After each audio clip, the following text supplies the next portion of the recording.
بسم الله الرحمن الرحيم. السلام عليكم ورحمة الله وبركاته. اللهم صل وسلم وبارك على سيدنا محمد وعلى آله وصحبه أجمعين. احنا بنعمل حجازية النهاردة، طبعا عملت العبار معاكم قبل كده. بص أنا بعملها ازاي، ببططها على أو بفردها على مفرش السيليكون ده. لو ما عندكيش بتعمليها على صينية، أو بتعمليها قطعة بقطعة كده على قد ما انت زي ما بتيجي معاكي. شايفين ده النص اللي تحت ده كده، بططتها بالطريقة دي أو فردت العجينة كده. العجينة مجتش مظبوطة معايا شوية المرة دي برضو. اللهم صل وسلم وبارك على سيدنا محمد. بصوا الجمال. افرديها وسويها بالطريقة دي وشيلي الزيادة منها. طبعا احنا عاملين الحشوة، بيبقى كوباية السميد وكوباية السكر او على حسب التحلية ما انت عاوزة.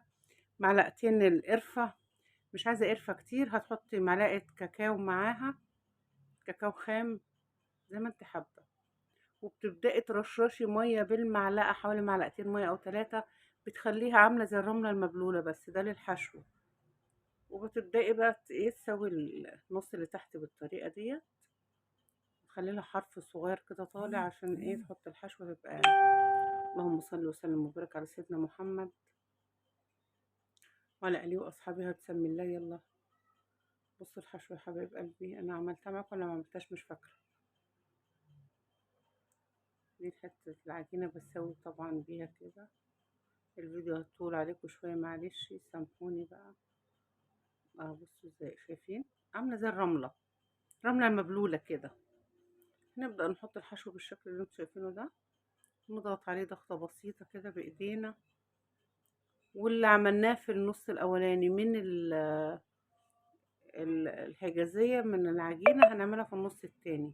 نبدأ برضو نفردها بالشكل ده ونحطها على على الوش الخلطة اللي احنا عملناها دي، الحشوة دي.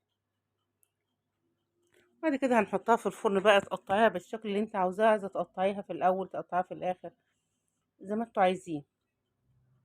وأهم من ده كله يا جماعة شوية الشربات اللي بتسقيهم في الآخر بيها بعد ما تطلع من الفرن.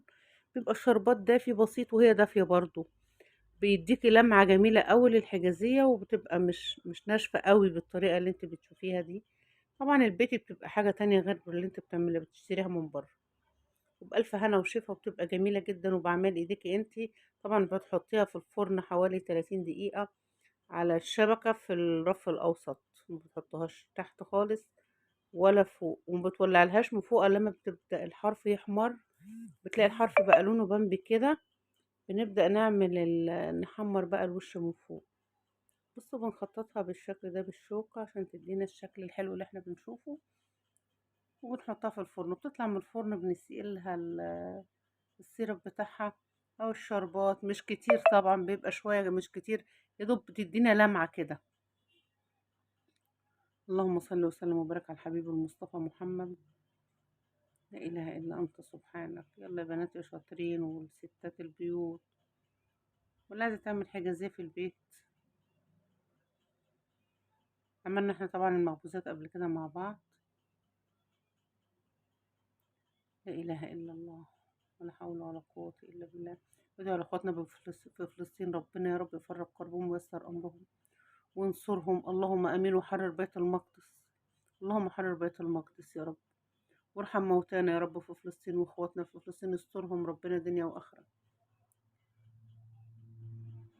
والله احنا قلوبنا معاهم كلنا، ربنا يرحمهم برحمته ويرحم شهداء